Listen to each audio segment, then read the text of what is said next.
Hello, ഇന്ന് നമുക്ക് വിഷു സ്പെഷ്യലായിട്ടുള്ള പുളിയിഞ്ചി എങ്ങനെയാണ് തയ്യാറാക്കുന്നതെന്ന് നോക്കിയാലോ. അതിനായിട്ട് ഒരു ചട്ടി ചൂടാവാനായിട്ട് വയ്ക്കാം. അതിലേക്ക് കുറച്ച് വെളിച്ചെണ്ണ ആഡ് ചെയ്ത് കൊടുക്കാം. എണ്ണ നന്നായിട്ടൊന്ന് ചൂടായിട്ട് വരുമ്പോഴേക്കും ചെറുതായിട്ട് കട്ട് ചെയ്ത ഇഞ്ചി ചേർത്ത് കൊടുക്കാം. ഇഞ്ചി വളരെ തിൻ പീസായിട്ട് കട്ട് ചെയ്ത് വേണം ചേർത്ത് കൊടുക്കാനായിട്ട്. നന്നായിട്ടൊന്ന് മിക്സാക്കി എടുക്കാം. ചെറുതായിട്ടൊന്ന് മിക്സായിട്ട് വരുമ്പോഴേക്കും ഇതിലേക്ക് നമുക്ക് 2 പച്ചമുളക് റൗണ്ടിൽ കട്ട് ചെയ്ത് ചേർത്ത് കൊടുക്കാം. അതിനോടൊപ്പം തന്നെ ഒരു 6-7 കുഞ്ഞുള്ളി ചെറിയ പീസായിട്ട് കട്ട് ചെയ്തത് അതും കൂടെ ചേർത്ത് നന്നായിട്ടൊന്ന് മിക്സാക്കി എടുക്കാം. ഇതൊന്ന് ചെറുതായിട്ട് വഴണ്ട് വരുമ്പോഴേക്കും ഫ്ലേവറിനായിട്ട് കുറച്ച് കറിവേപ്പില കൂടി ചേർത്ത് കൊടുത്ത് നന്നായിട്ടൊന്ന് മിക്സാക്കി എടുക്കാം. ആവശ്യത്തിന് ഉപ്പും കൂടെ ചേർത്ത് കൊടുത്ത് മിക്സാക്കി എടുക്കാം. ഇഞ്ചിയൊക്കെ ബ്രൗൺ കളർ ആവുന്നവരെ വെയിറ്റ് ചെയ്യാം. ഓവർ കരിയാൻ പാടില്ല. ജസ്റ്റ് ഫ്ലെയിം ഒന്ന് മീഡിയമിലാക്കി വെച്ചിരുന്നാൽ മാത്രം മതി. ഇനി ഇതിലേക്ക് ആവശ്യമായിട്ടുള്ള പൊടികൾ ചേർത്ത് കൊടുക്കാം. അതിനായിട്ട് 1/2 ടീസ്പൂൺ മഞ്ഞൾപ്പൊടി, 1 ടീസ്പൂൺ മുളക് പൊടി, 1/4 ടീസ്പൂൺ കായപ്പൊടി കൂടി ചേർത്ത് നന്നായിട്ടൊന്ന് മിക്സാക്കി എടുക്കാം. കായപ്പൊടി ഓപ്ഷണലാണ്, ഉണ്ടെങ്കിൽ മാത്രം ചേർത്താൽ മതി. പൊടികളെല്ലാം കൂടി ചേർത്തിട്ട് നന്നായിട്ടൊന്ന് മിക്സാക്കി എടുക്കാം.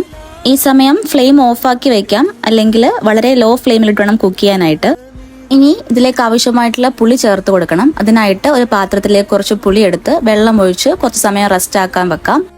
ശേഷം പുളി നന്നായിട്ട് പിഴിഞ്ഞ് അരിച്ചെടുത്ത് ഇഞ്ചി മിക്സിലേക്ക് ചേർത്ത് കൊടുക്കാം. പുളി കൂടി ചേർത്ത് നന്നായിട്ടൊന്ന് മിക്സാക്കി എടുക്കാം. ഞാനിവിടെ ഓവർ വെള്ളം ചേർക്കുന്നില്ല. തിക്കായിട്ടുള്ള ഗ്രേവിക്കായിട്ട് വളരെ കുറച്ച് മാത്രം വെള്ളം ചേർത്ത് കൊടുക്കാം. 1/4 കപ്പ് വെള്ളം മാത്രം ചേർത്ത് കൊടുത്ത് നന്നായിട്ടൊന്ന് മിക്സാക്കി എടുക്കാം.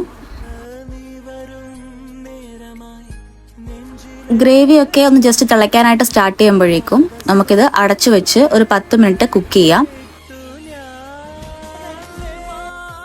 10 മിനിറ്റ് കഴിഞ്ഞ് നമുക്ക് ലിഡ് ഓപ്പൺ ചെയ്ത് നോക്കാം. അപ്പോഴേക്കും ഇഞ്ചിയൊക്കെ അത്യാവശ്യം വെന്തിട്ടുണ്ടാവും. ഈ സമയം നമുക്കിതിലേക്ക് ആവശ്യമായിട്ടുള്ള ശർക്കര പാനി കൂടി ചേർത്ത് കൊടുക്കാം.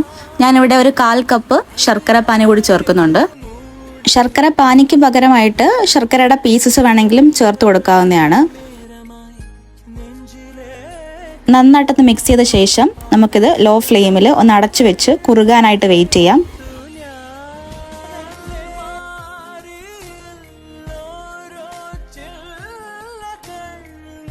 ഒരു 10 മിനിറ്റ് കൂടി കഴിഞ്ഞ് ലിഡ് ഓപ്പൺ ചെയ്ത് നോക്കാം. അപ്പോഴേക്കും അത്യാവശ്യം കുറുകി ഇഞ്ചിയൊക്കെ വെന്തിട്ടുണ്ടാവും. ഈ സമയം ആവശ്യത്തിന് ഉപ്പും കൂടെ ചേർത്ത് കൊടുത്ത് നന്നായിട്ടൊന്ന് മിക്സാക്കി എടുക്കാം. അപ്പോൾ വളരെ ഈസി ആയിട്ട് അതുപോലെ ടേസ്റ്റി ആയിട്ടുള്ള പുളിയിഞ്ചിയുടെ തയ്യാറായി കഴിഞ്ഞു. അപ്പോൾ ഈ വിഷുവിന് തീർച്ചയായിട്ടും തയ്യാറാക്കി നോക്കാം. ഇതുപോലെ റെസിപ്പീസിനായിട്ട് ഫോളോ ദ വുഡൻ സ്പൂൺ. ഈ വീഡിയോ ഇഷ്ടപ്പെട്ടുണ്ടെങ്കിൽ do like, share and subscribe. Thank you for watching.